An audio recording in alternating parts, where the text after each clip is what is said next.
itatabi namin sa inyo habang tumatakbo pa itong hearing na ito. At magkonsulta ka sa abogado mo. Dahil yung sinabi ng AMLAC na posibleng i-sentensya sa inyo ay mula 609 years hanggang 1,218 years. Lampas-lampas sa lifetime ng isang tao. So isipin yung mabuti kung worth it na patuloy na hindi magsabi ng totoo. Ako na ang mga tanong po sa inyo. So, Ms. Sheila, sa kwento nyo, nung unang hearing na humarap kayo sa komite namin, ang pinapalabas nyo, wala kayong alam sa lahat ng nangyayari sa paligid. Nagpapadala ka lang sa utos ng iba. Nagpapadala lang sa utos ni Alice or nagpapadala lang sa utos ni Cassandra. Hindi ako naniniwala na absolutely wala kang alam sa lahat ng iyon. Kahit papaano, alam niyong mali yung pagpresenta nyo bilang Pilipino na pinanganak dito. Kahit papaano, alam nyo na mali ang ginagawa ni Alice. Mali ang pagtakas nyo palabas ng bansa. And hindi po pwede yung hindi ko alam, Your Honor. Bumenta na po yan eh. Wala na po yan talaga. Sabi nyo, dumaan kayo sa dagat, papuntang Sabah. Pero marami actually nagdududa dyan kasi masyado daw magalaw yung dagat ngayong panahon ng habagat. Masyadong malakas yung alon sa dagat mula rito hanggang Sabah kung totoo na dun kayo unang pumunta at may duda ako dyan. At ngayon, naaresto na nga si Alice and sa totoo lang, Miss Sheila, pwedeng-pwede kanyang ilaglag. So isipin nyo rin po yun. Handa ka na bang magsabi ng totoo sa amin, Miss Sheila?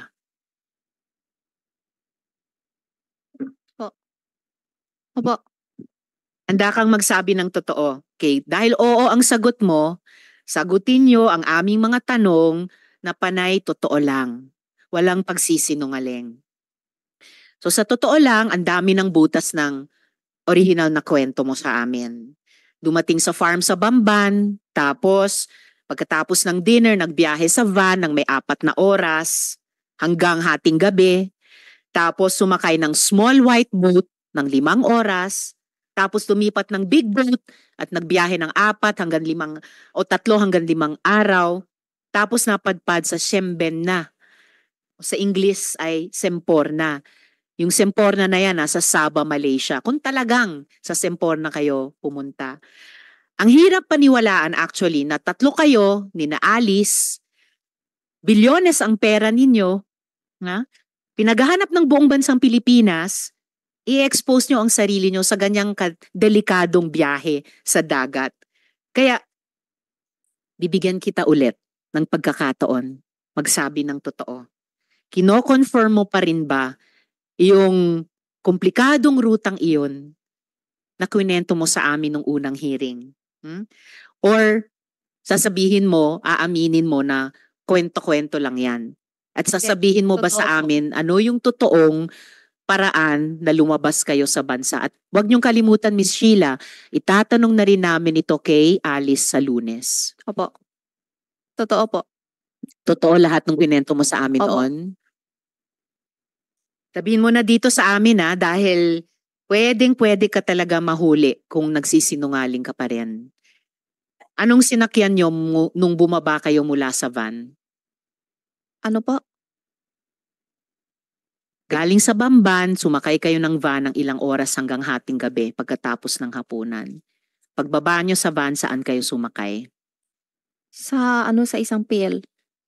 Sa isang? Isang pier ata. Matidim kasi, gabi na po. Sa isang pier. Saang pier kayo sumakay? At hindi ako maniniwala na hindi nyo maalaling basic details nito. Hindi ko talaga alam yung lugar. Saang pier yan? Sa Jumalig ba yan? Sa Quezon?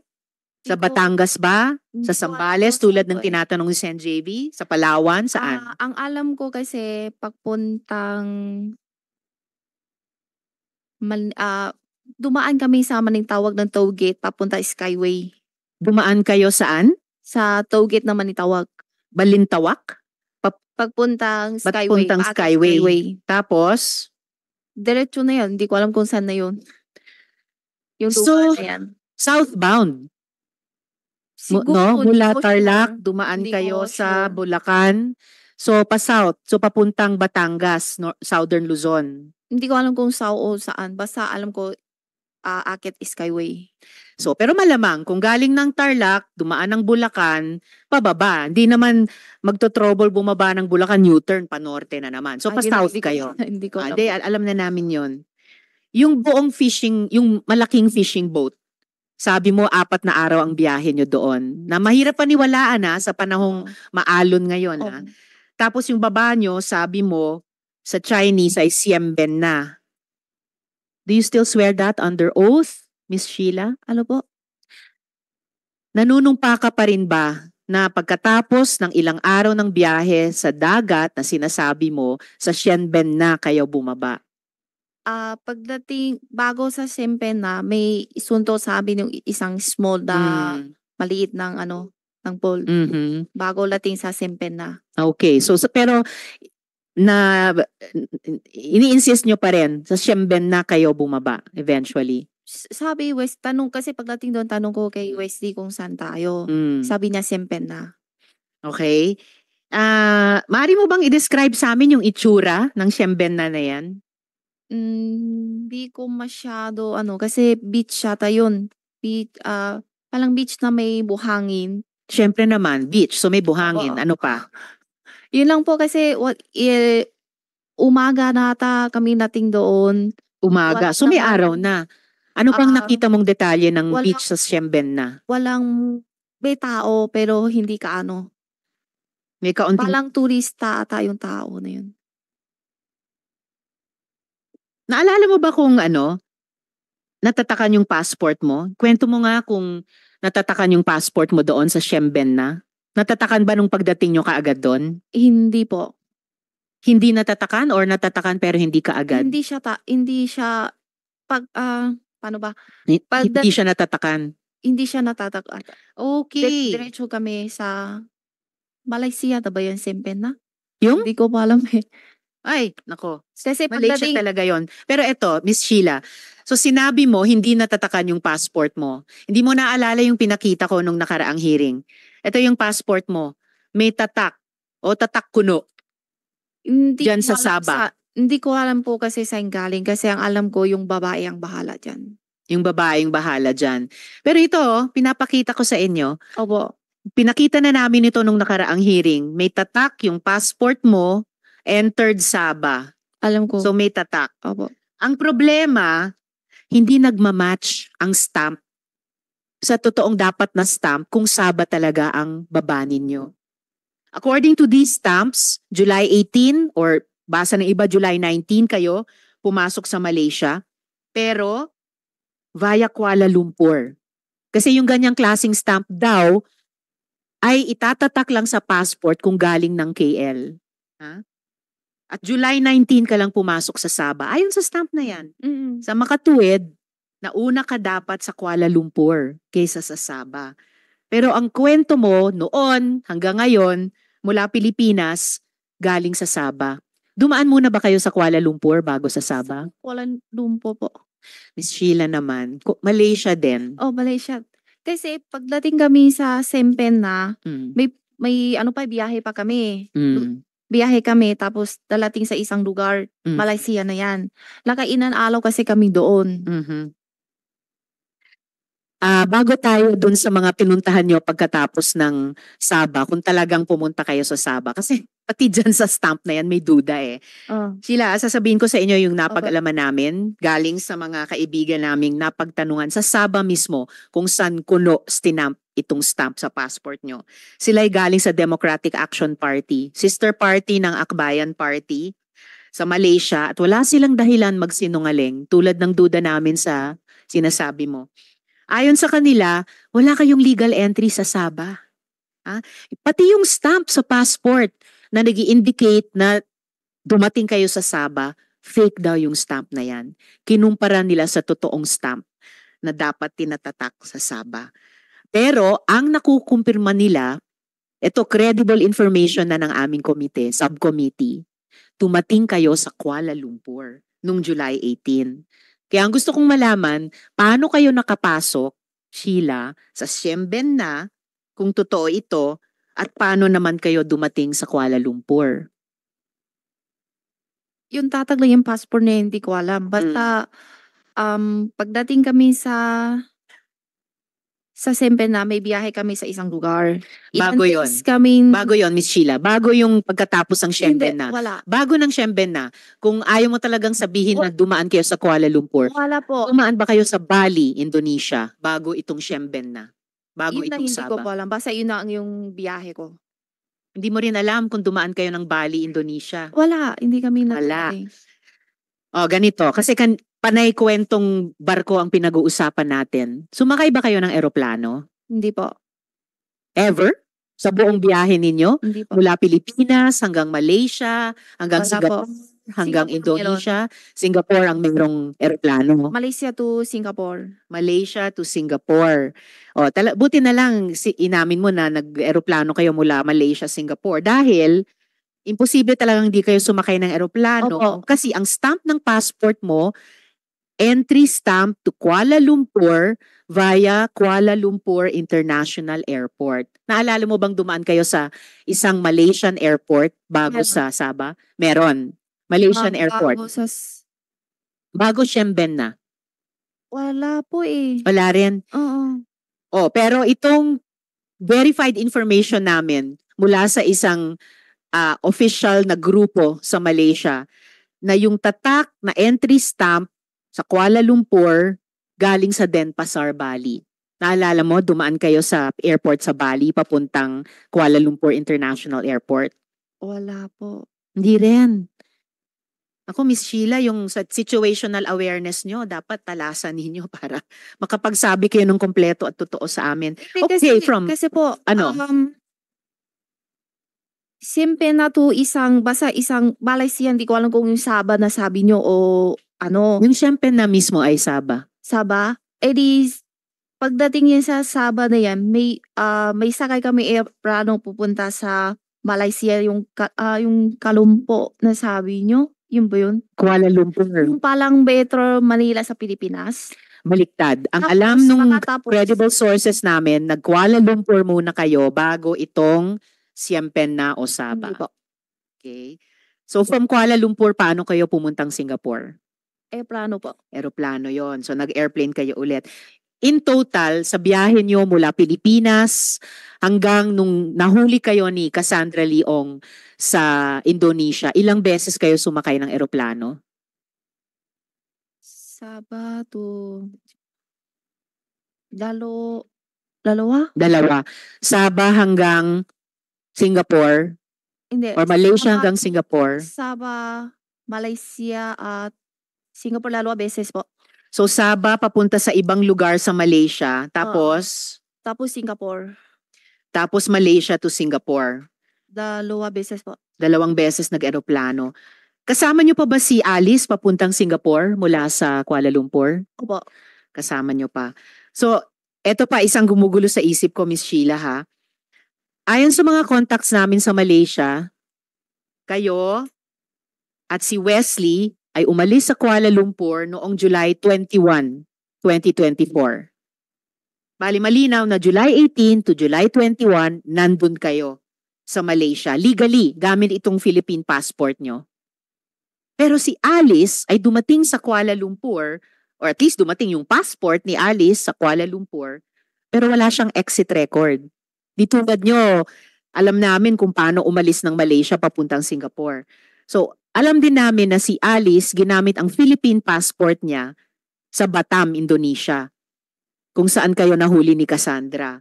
Alam din namin na hindi nire-renew ni Alice o ni Go Huaping yung kanyang Chinese passport. So, ang tanong din namin, na hindi ko itatanong sa iyo, pero baka itanong ko rin sa iyo, paano wala siyang record sa Malaysia? Alam mo ba? Hindi po. Kasi sama naman kami. Next question. Sabi nyo, pabalik kayo sana sa Singapore from Batam. Kaya lang nahuli na kayo sa Batam. Opo. So bago Batam, Indonesia, nasa Singapore na kayo. Nasa Singapore na kayo, ba't pa kayo nag-Indonesia? Kasi sabi ni Wesley, gusto daw siya pasyal sa iba lugar. Hindi pa ba sapat yung pasyal sa Singapore? Sa Indonesia.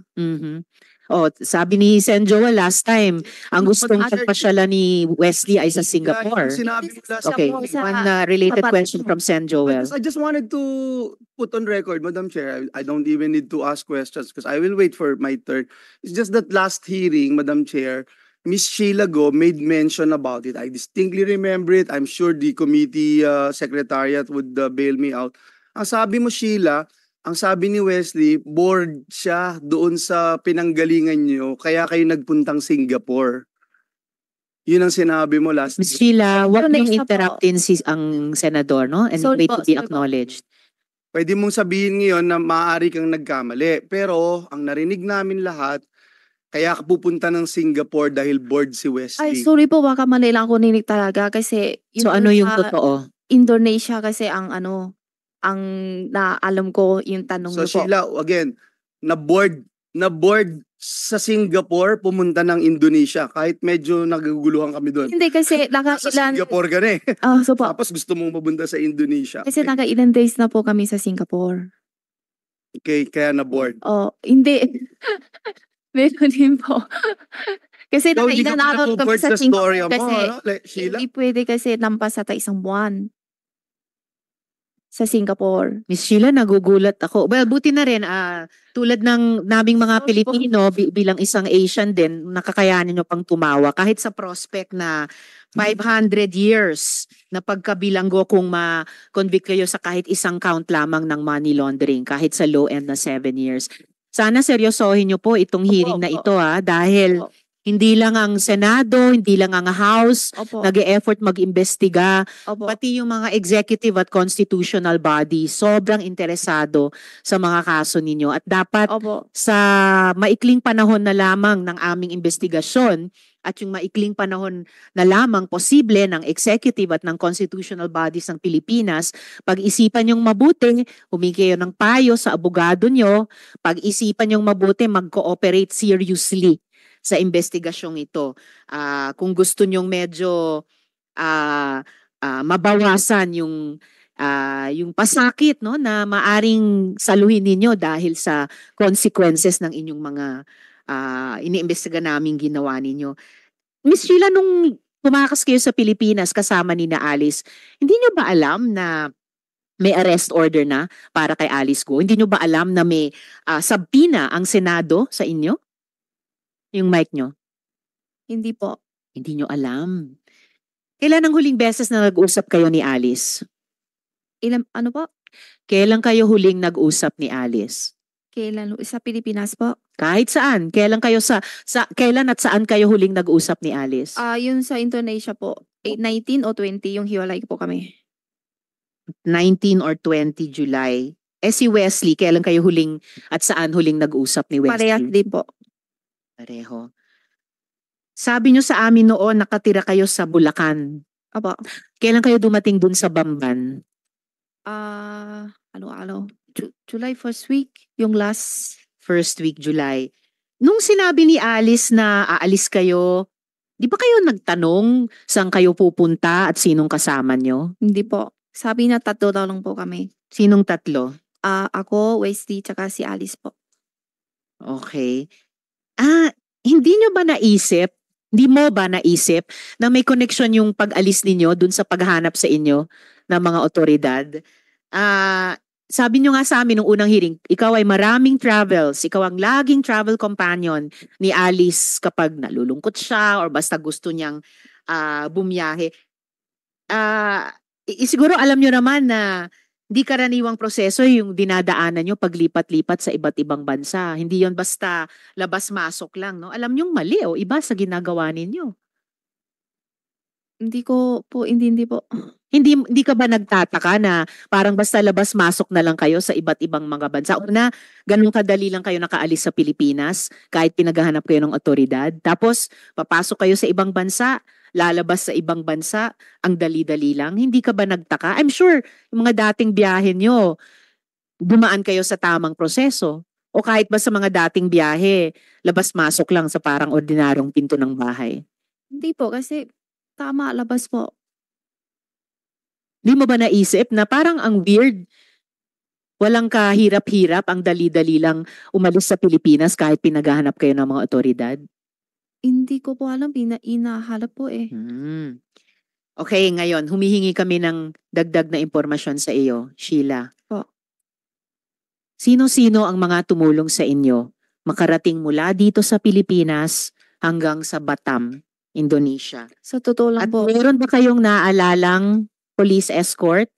Or kung hindi police, mukhang escort or nakabihis police? Kung hindi man nakabihis police, mukhang bodyguard o escort? O di kaya mukhang militar?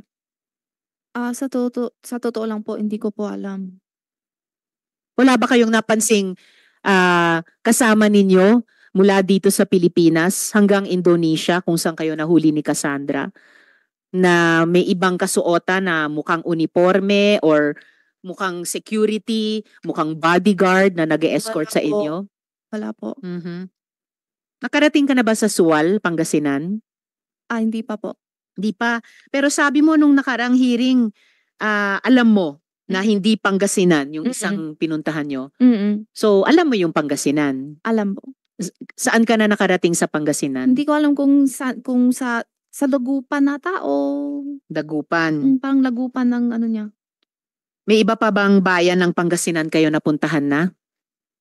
Lagupan lang po ata. Ilang bayan sa Pangasinan ang napuntahan nyo na?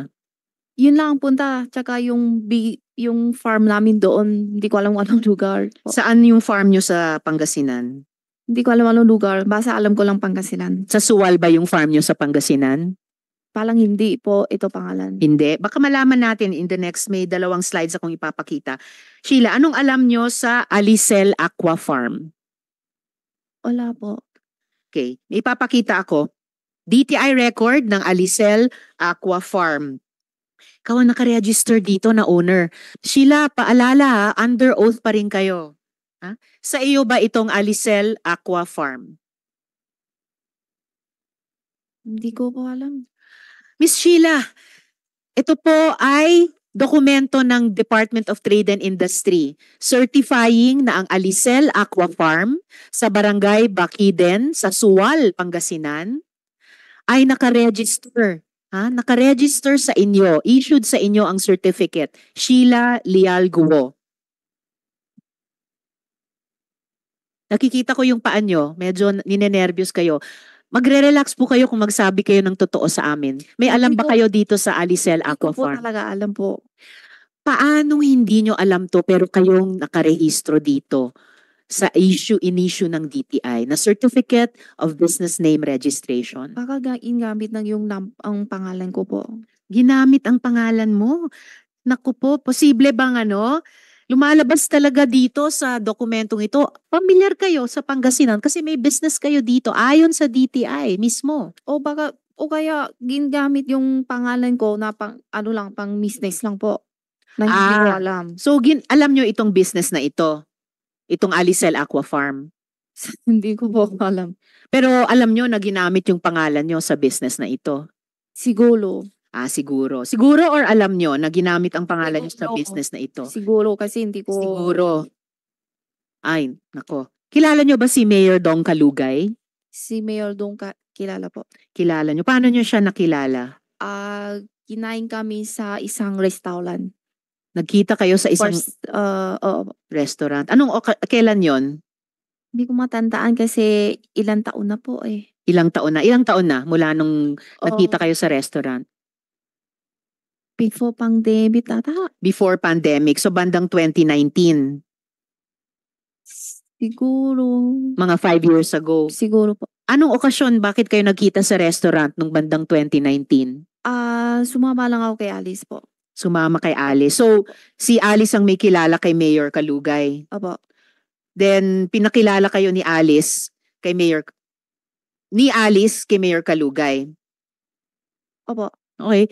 Anong okasyon nun? Ano po? Anong okasyon kung bakit kayo sinama ni Alice sa restaurant at pinakilala kay Mayor Kalugay? Ako po. Sumusunod lang ako. Parang malalim talaga yung links nyo sa Sual. Sumasama lang ako sa kanya. Sumasama. May isa pa akong ipapakitang dokumento. May ganitong ID kayo. Pwede nyo bang ipaliwanag to? Hindi lang DTI Certificate of Business Name na nakarehistro sa inyo.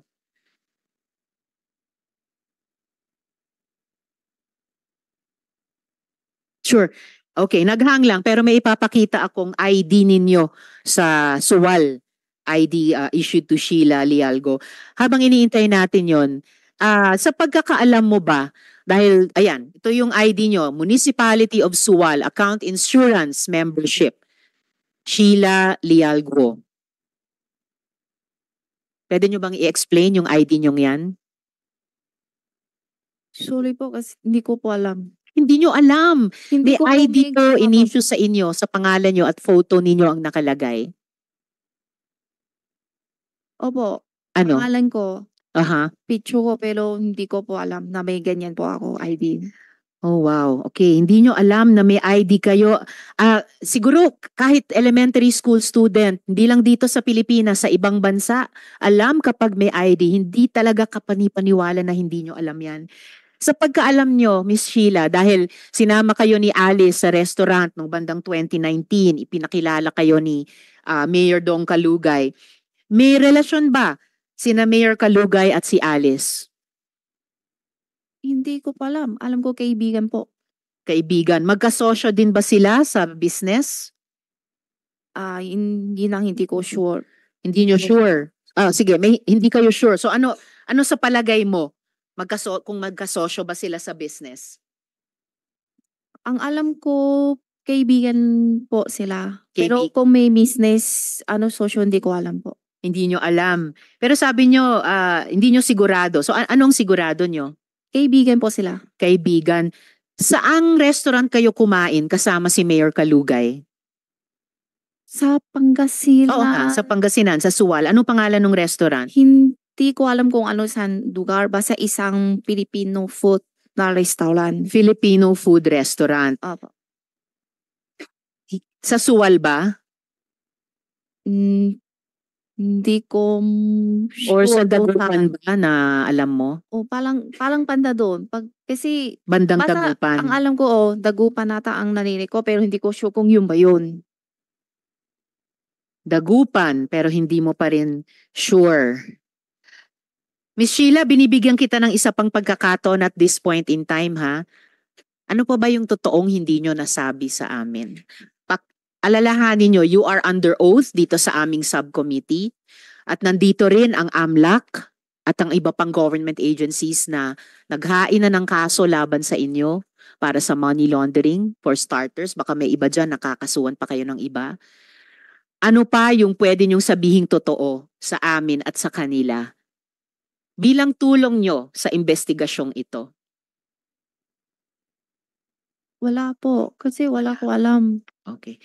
Well, hindi po ako naniniwalang wala na kayong alam bukod sa sinabi nyo na sa akin. And I really regret na hindi kayo mas makatotohanan at mas helpful sa committee ito. Yung subcommittee namin, tulad ng Committee on Women, kayang-kaya naming mag-appreciate kapag nagsasabi ng totoong isang witness. Maaalala ng mga colleagues ko, halimbawa, yung isang witness dun sa Committee on Women, yung dating accountant ni Alice Go, siya, pinaniwalaan namin siya.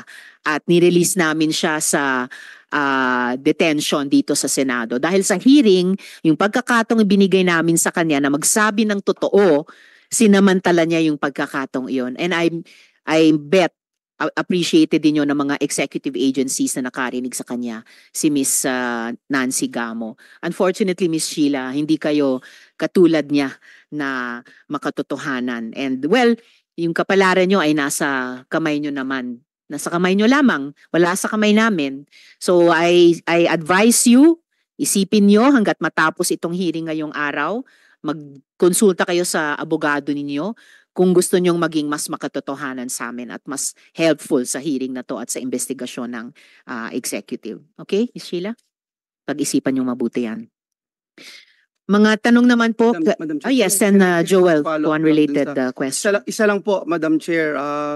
Una, Madam Chair, gusto kong sabihin that I totally agree with you na yung aking human discernment na makita kung ang isang tao ay nagsisinungaling o hindi, kung ang isang tao ay may tinatagong impormasyon, Klarong-klaro, Sheila, klarong-klaro na may tinatago ka.